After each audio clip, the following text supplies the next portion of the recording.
Hello guys, welcome back to the channel. In this today's tutorial, I'm going to show you how we can restart or turn off our Samsung Galaxy phone without pressing the power button. Okay, let's get into it. Here I have opened my Samsung Galaxy phone, and if we want to restart or turn off our phone, we can use the quick setting panel. You can swipe down your screen and swipe down one more time. Then you just need to click on this icon, and here as you can see you have option to turn off or restart your phone. And there is another way to turn off or restart your phone without the power button. You can use the assistant menu. So this is how the assistant menu looks like, and you just need to click on this assistant menu and choose the power off menu.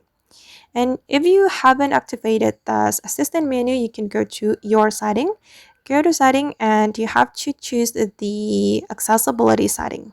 Okay, this one, and select the interaction index ready. Then here you just need to activate your assistant menu. Then you will get this assistant menu on your Samsung Galaxy phone. Alright guys, and that's how we can turn off or restart our Samsung Galaxy phone without pressing the power button. I hope this tutorial will be useful for you. Thank you so much for watching, and see you in the next video.